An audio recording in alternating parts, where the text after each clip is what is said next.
sa espesyal na paghatag ko mensahe ka na to. Akong gihangyo si Pastor Anselmo Apolio.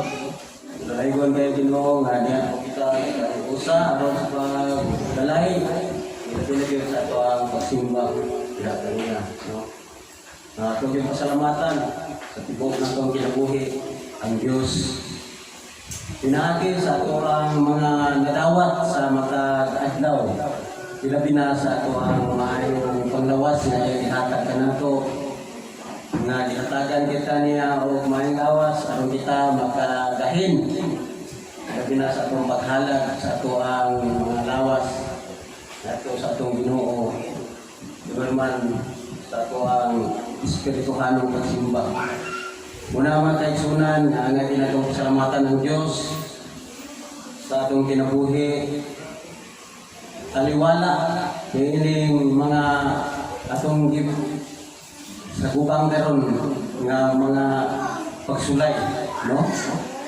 Muna man kay sunan nga di nato walaon nga atong mga pagampo ngadto sa Ginoo. Kay mo kinay usa nga angay nato hinumduman, no? Kay wala gyud tayo mahimo kung wala siya muna nga sa kanunay kita mangayo kita o tabang ngadto kaniya kay siya ra mo gyud ang mapindamanan sa tanan. Ug walay lain gusto na ko mga igsoon maayong buntag kanang tanan. Istorya mga kaigsuonan.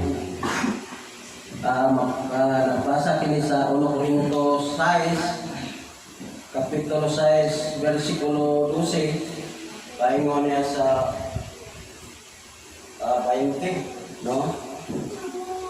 Ang kuwanan ni ang uluhan gamita ang inyong lawas sa paghimaya sa Diyos, no?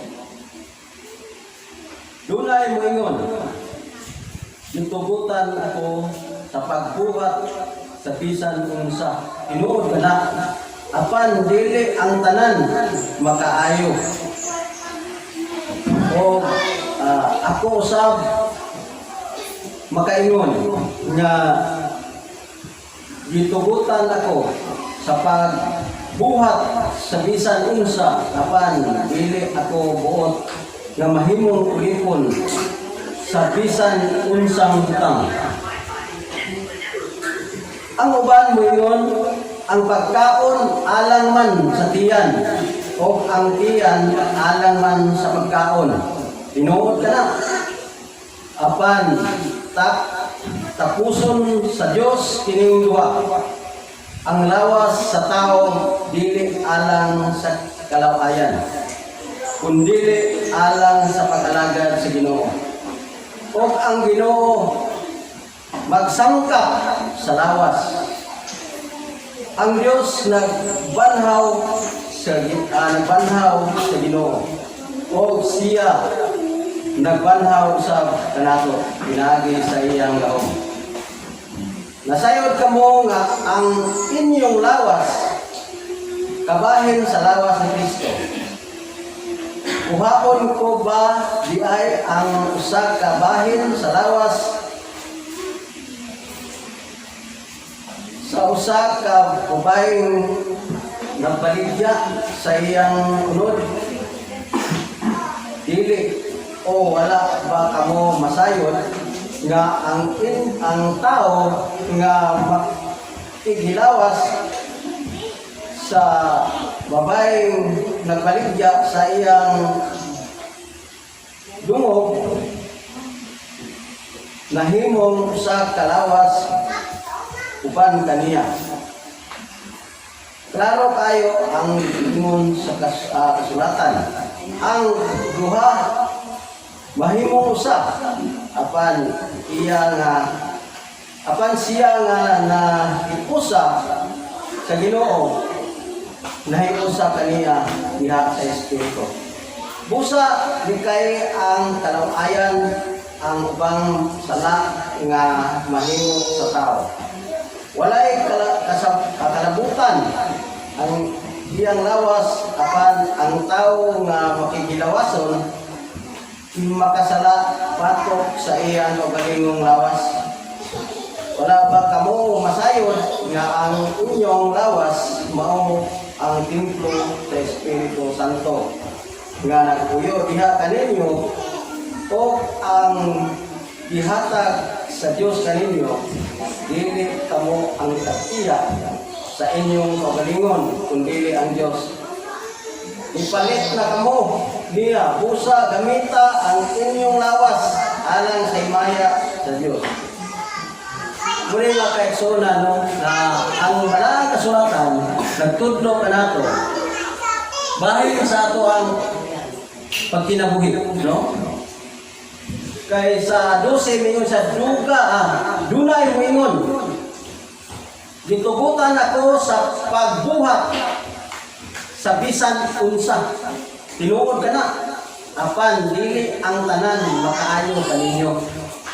Muna magkaigsunan nga dunay mga butang nga gitugot nato nga angay na himuon, no? Pero bantayan nato mga igsoon nga mga butang nga wala gitugot ka nato nga mo'y makaangin hinuon sa ato ang pagka makasalata muna'y angay na itong bantayan. Kaya ang tanang mga butang dihang gitugot basta ayuhan sa tao. Pero kung di na gani kayuhan ang yahang gitudlo ka nato kay wala man yun siya magtudlo ka nato o makadaot sa tao kundi ang gitudlo mauman ang kayuhan nato. Muna'y angay na itong himuon bantayan nato madilit makasala kay kita nag-alagad sa Dios tungod nga ato makasalanan mawala, no? Muna mga kaigsunan bitaw nga dinhi sa pagsimba nato atong gihalad ang atong mga lawas sa Dios kay ang tao dili pud ta moingon nga wa kay sala kay moingon ta wa kay sala na makapunta. Pero mga kaigsunan ug ato yung himuon ang sala nga naghibalo na ka unay gingon nga wala na gyud mapasaylo ko ang imong gibuhat nga naghibalo na ta imuha bitaw himo inyo bisag naghibalo na ta wala na tay kapasayloan. Gawas lang kung imong gibuhat siguro nga wala pud ka kabalo sa Banal Kasulatan ug unsay gibalaod sa Ginoo kana siguro mura mapasaylo pa ta, no? Pero nakahibalo na ta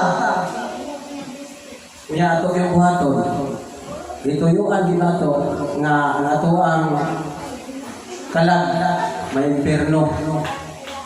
Kaya ang Diyos wala siya nagtudlo nga ang tao mahimong dautan kundi mahimo itang matarong atubangan niya, no? Muna mga kaigsunan ipadayo na to apan dili ang tanan makaayo kaninyo ako usab makaingon nga gitugutan ako sa pagbuhat sa bisan unsa apan dili ako buot mahimong ulipon sa bisan unsang butang. Muna gingon ni Apostol Pablo, no? Gitugot ang tanang butang pero naay mga butang nga dili ta gusto, no? Nga dili ta maulipon na mga butanga. Kay kanang mga butanga mga kaigsunan nga giingon sa Banal Kasulatan kanang mga butang nga hibig sa Ginoo kulay di ko na dili gyud ta magpagipon ni anak, no? Ang uban mo yun, ang pagkaon alang sa tiyan, alang man sa tiyan, o ang tiyan alang sa pagkaon. Una mga kaigsunan, nabitaw uban bitaw mga kaigsunan na ang pagkaon ko daw may makapahugaw sa tao. Pero dili man ang pagkaon may makapahugaw sa tao. Kundi ang mugula ang gikan sa imong kasing-kasing. Ikaw mangita yung gusto. Kaya na may mga tao nga dili og pagkaon.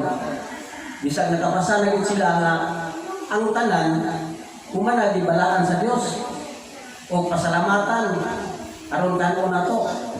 Kaya ang pagpasalamat ay nakapabalaan. Kaya atong lawas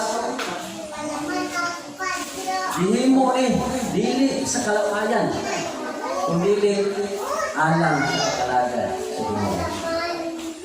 Wala ni buhata atong lawas na himuon nato siyang makuha siya sa kalawayan ng mga butang. Dibuhata sa Ginoo kaya atong lawas aron sa pagkalagad. Muna hinumduman nato. O ang Ginoo magsangkap sa lawas. Unsaon man nato pagsangkap? Unsaon man niya pagsangkap sa atong lawas o kalawayan kanunay nga atong gibuhat. No? Una mga kaigsunan nga nga itong hinumduman. Ang Dios nagbanhaw sa Ginoo o siya magbanhaw usab kanato pinaagi sa iyang gahom. Muna mga kaigsunan nga ang Diyos nagbanhaw siya sa Ginoo. Dahil kita po, banhawan kita sa Ginoo. Pinaagi sa iyang gahom. Dayon, hinumduman na to nga ang tao adunay pagkabanhaw. Aduna siya ikaduhang pinabuhi. Karon nagbuhat ka o sa lawayon. Ngadto sa ato ang Ginoo. Pagkabanhaw na to, nabanhaw ka. Pero asa may palabihon na to, nabanhaw ka, nabuhit ka. Pero adto ka sa impierno kadulong. No? Unay angay na itong hinumduman.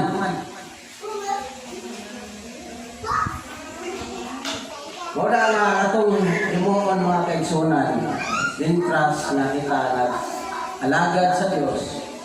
Ato yung paningkamutan nga kining atong pag-alagad, ato yung makapod ang gisaad sa Ginoo nga mao ang kaluwasan. Unsaon na to pag-angkon sa kaluwasan kung ang atong binuhatan supuhe sa mga gitudlo sa atong Ginoo. Kay mao bitaw mga kaigsunan nga naata dinhi aron ato ang ihalad ang atong lawas diha sa Ginoo aron siya mahimuot kanato.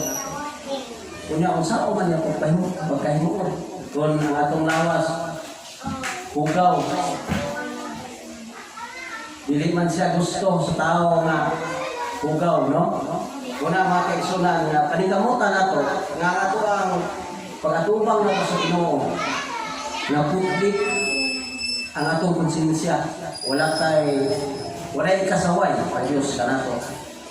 Wala nga akong paningkamutan. Ita, puro ka na rin kamo katong kinabuhi. Kaya gumikan sa gisaan sa Ginoo nga mao ang kaluwasan muna nga kamo ka nga mianhig ka isan sa kalayo sa tuwang iguyan, aneta, kalisod sa dalan, agian. Mianhig ka aron yun sa paghalad o sa simba diya kaniya. Kaya mo umilingusa nga makapahimuot sa Diyos. Kani atong gihimo. Muna mga kaigsunan, ipadayon na to. Nasayod ka mo nga ang inyong lawas, bahin sa lawas ni Kristo. Kuhaon ko ba di ay ang usa ka bahin sa lawas ni Kristo o himuon nga bahin sa lawas sa usa ka babaeng nagbaligya sa iyang unod?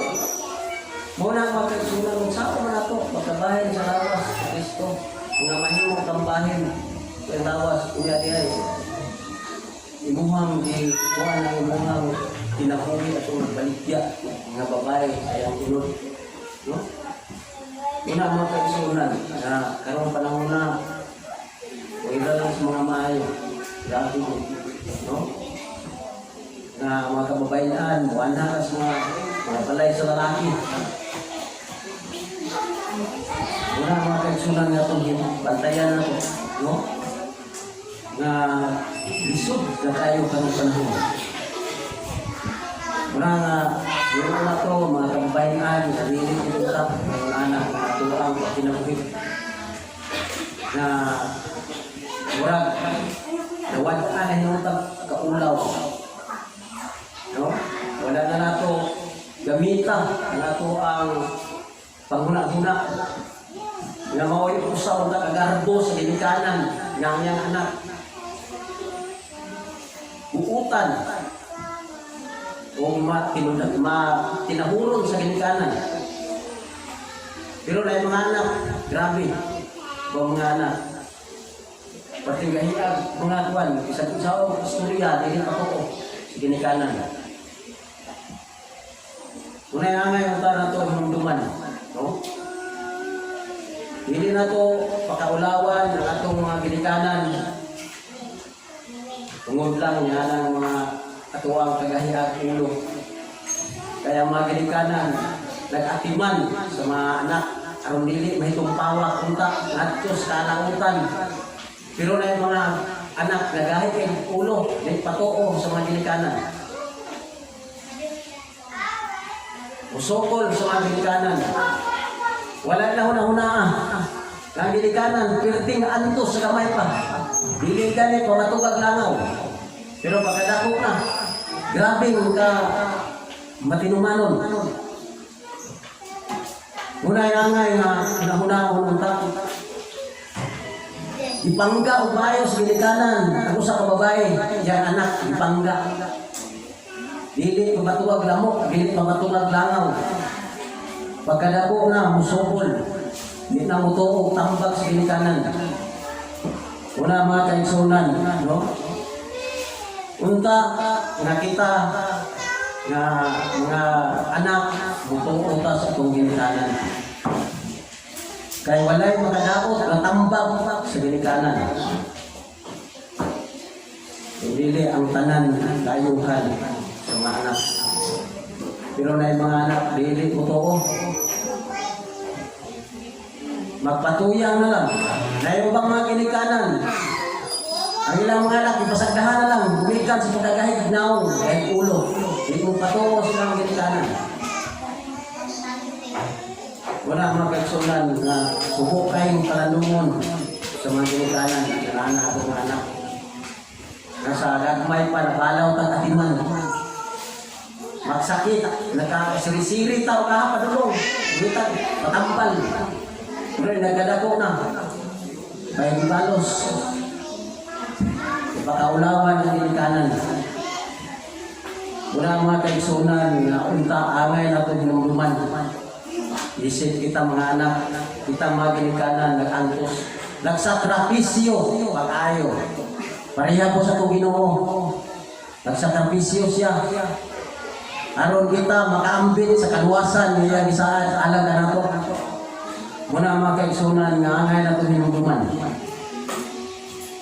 Nadili na ito, himuon ang atong lawas nga hugaw.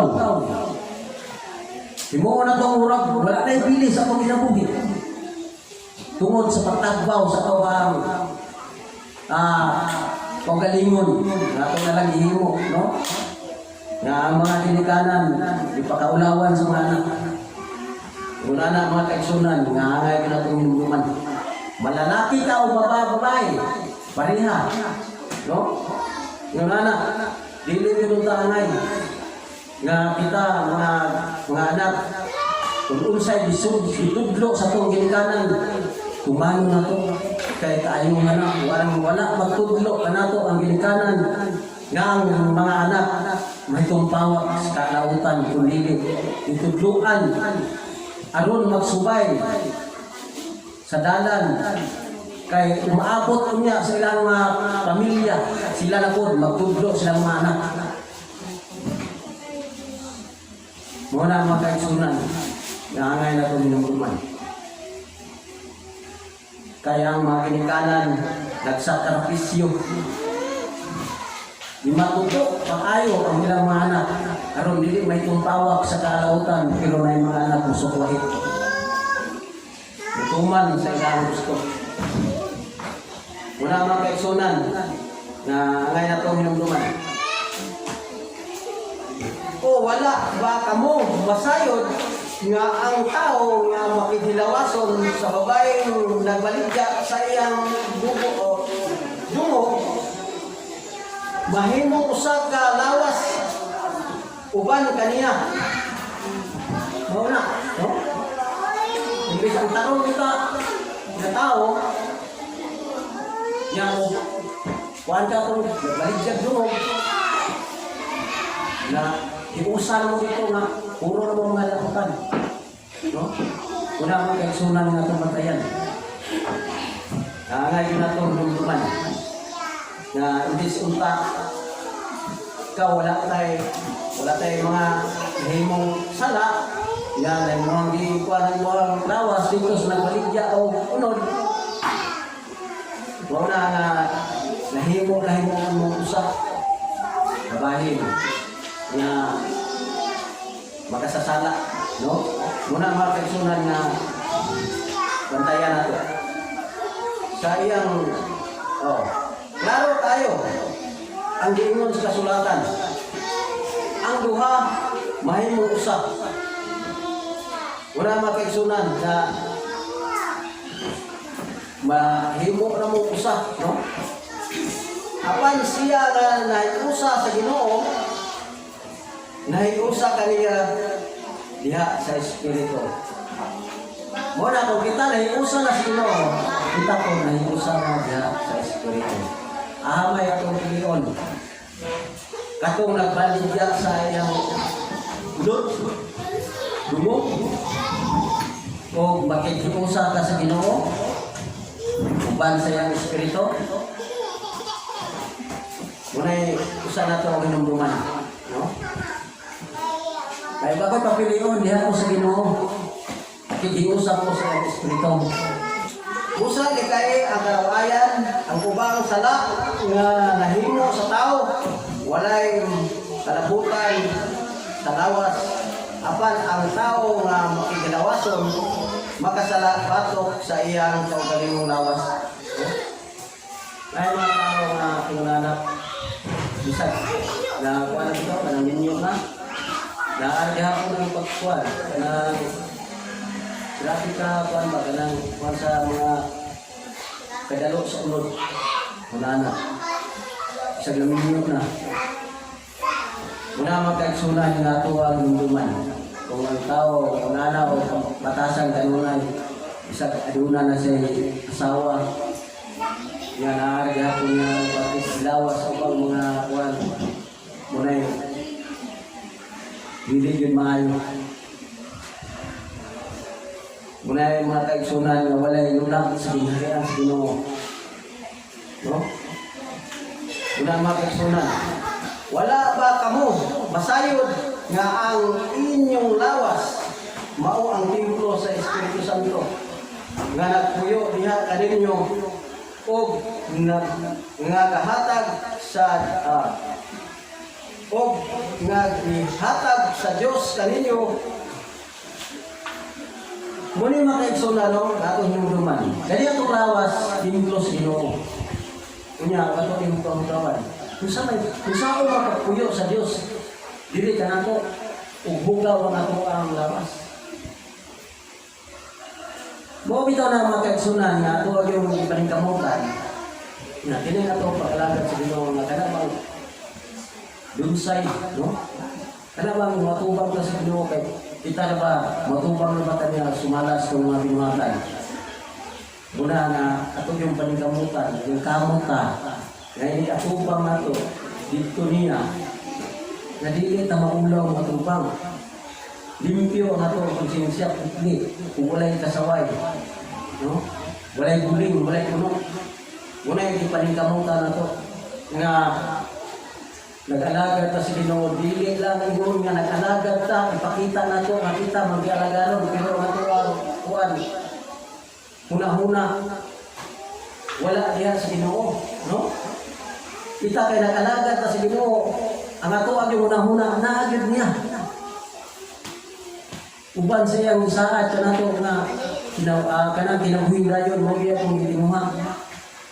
Muna nga kita nalingkamot. Kayo galing atong lawas, bukaw. Kung saan man pagtuyo sa Ginoo. Kung saan man pagkatimplo, ano itong lawas. Kung atong lawas, ugaw atong lawas, no? Walay lumduman nato mga igsoon nga unsaon niya pagpuyo ang iyang espiritu kay espiritu naman siya. Bupuyo ang espiritu dili sa atong tagsakagsa kasing-kasing. No? Muna mga kaigsunan nga nagpuyo diha kaninyo og nga gihatag sa Dios kaninyo. Dili kamo ang nag-iya sa inyong kaugalingon kundi ang Dios. Muna yung dumato nga kita dili ta kag-iya sa atong kaugalingon lawas kundi ang Dios. Siya ang tag-iya nining. Mo bitaw na mga kaigsunan nga musugot ta og sa dili kun ang Dios na mo magbawi sa atong tagsatag kinabuhi dili kita kabalibay. Muna itong inyong tuman. Na kining atong lawas, dili ka mo'y katiya, kundi ang Ginoo. Una nga atong ipahimuot sa Ginoo ang atong lawas nga kanang kining atubang nato nga limpyo ta. No? Dili nato ni gamiton atong lawas sa mga butang nga mo'y makapahatag o kapungot sa Ginoo. Hindi niya ito isang gamiton nga mahimo kang balaan pahinga niya. Una mga kaigsunan, no? Ipalit na mo niya, busa gamita ang inyong lawas alang sa imaya sa Diyos. Una, ipalit na ta niya. Ang ato kunong lawas, gamito na to alang sa pag-imaya sa Diyos. Una mga kaigsunan, no? Ngangay na ito hinugduman na kung kita kay kita naningkamot ang kita wala na ito naningkamot ka sa kapag-alagad kay gusto ka nga makapuyo sa diandam nga lawak sa atong Ginoo. Huwag na itong panikamutan na pagsimba halad na ito atong pasitag sa kinabuhi kaliwala sa mga kalagyo ka na to, mga kagianan na to, mga lisod. Pero nakata. Bigahin kita o oras o gayon. Aron ta makisugat sa itong Ginoo din sa balayan ng kuanan. Kaya nag-ingon siya duha kong tulo. Kung magkatigong na siya sa kaliwala na to. Ang Ginoo ng minaw na to, kung sa itong ihimo. No? Dili ka makalimog. Una mga personal, kaya dito ba sa kuan, dili ka ba ang kanan pagkatawag, Ginoo kasunod sa pinarihan sa langit. Hindi ito lamang nagtuman sa kaunituan sa yaman na sa langit. Una mga kaigsunan ko, manginawag ko ang gamay na kong pag-ambit sa balang kasulatan, na ako aking dugang sa itong pag-alagad, pagtuo nga ito sa Ginoo na padayon kita, no? Atong pag-alagad. Hindi na ko uto, salamat, umayon mo kita. Kita salamat, Pastor, sa